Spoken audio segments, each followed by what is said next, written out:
Bonjour, je suis Alexandre Debert, Product Manager de la gamme d'Echographe Quantile Médical. J'aimerais vous proposer de revoir les bons usages et les différentes bonnes pratiques pour arriver à optimiser une image échographique afin de réaliser l'examen avec le plus de confort visuel possible.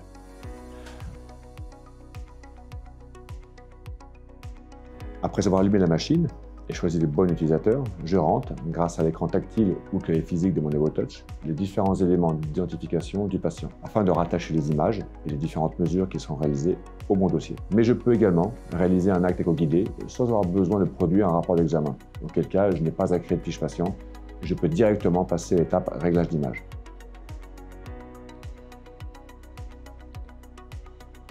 En fonction de l'examen réalisé, mais aussi parfois en fonction du morphotype du patient, obèse, âgé ou sportif, je choisis la sonde la mieux adaptée. Pour rappel, j'ai le choix entre plusieurs types de sondes, qui auront toutes des spécificités bien différentes. Dans la gamme EvoTouch, vous avez le choix entre 8 sondes. Tout d'abord, les sondes convexes, qui ont une fréquence d'émission d'ultrasons plus basse, ce qui permet d'observer des organes à une plus grande profondeur.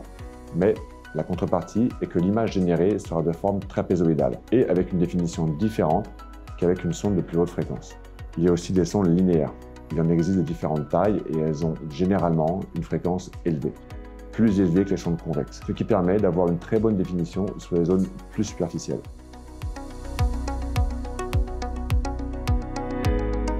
Ensuite, après avoir choisi la sonde la plus adaptée à mon examen ou à mon acte, je choisis le bon preset dans le menu tactile de l'échographe. Chaque preset ou pré-réglage optimise de façon automatique les réglages fondamentaux de la machine en fonction de la sonde qui aura été choisie et de l'examen réalisé.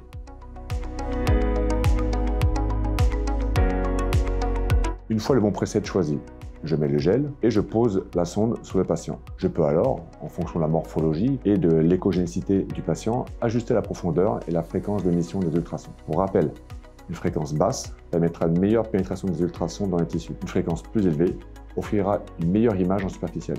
Mais attention, ce n'est pas une règle exacte ou absolue. Par moment, vous aurez une meilleure image superficielle avec une fréquence plus basse que celle proposée par la machine. C'est un jeu de compromis permanent et vous devrez toujours devoir vous adapter à l'échogénicité de votre patient et à la zone observée et surtout à votre œil. En fonction de l'organe ciblé et du patient, j'ajuste ensuite la taille de la fenêtre d'examen en jouant sur le réglage de la profondeur.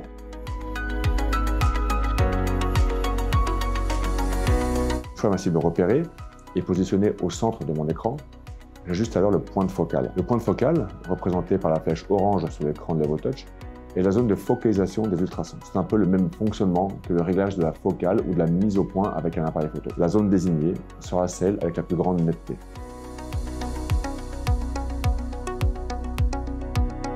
Si besoin, toujours en fonction de l'échogénicité du patient ou en fonction des structures anatomiques avec lesquelles l'utilisateur aura besoin de se repérer, je peux ajuster la dynamique. Alors, qu'est-ce qui se cache derrière ce terme de dynamique? La dynamique n'est ni plus ni moins que l'échelle des nuances de gris que l'échographe utilisera pour représenter les différents tissus que les ondes ultrasonores vont traverser. Vous pouvez facilement ajuster ce paramètre sur l'EvoTouch, ce qui n'est pas toujours le cas sur d'autres machines. Ce qui veut dire que si je réduis la dynamique, je vais avoir une image plus dure, avec beaucoup de blanc et de noir, ce qui me permettra entre autres de bien mettre en évidence les vaisseaux qui apparaîtront noirs et les surfaces hyper-échogènes qui apparaîtront bien blanches, comme par exemple des fibres nerveuses.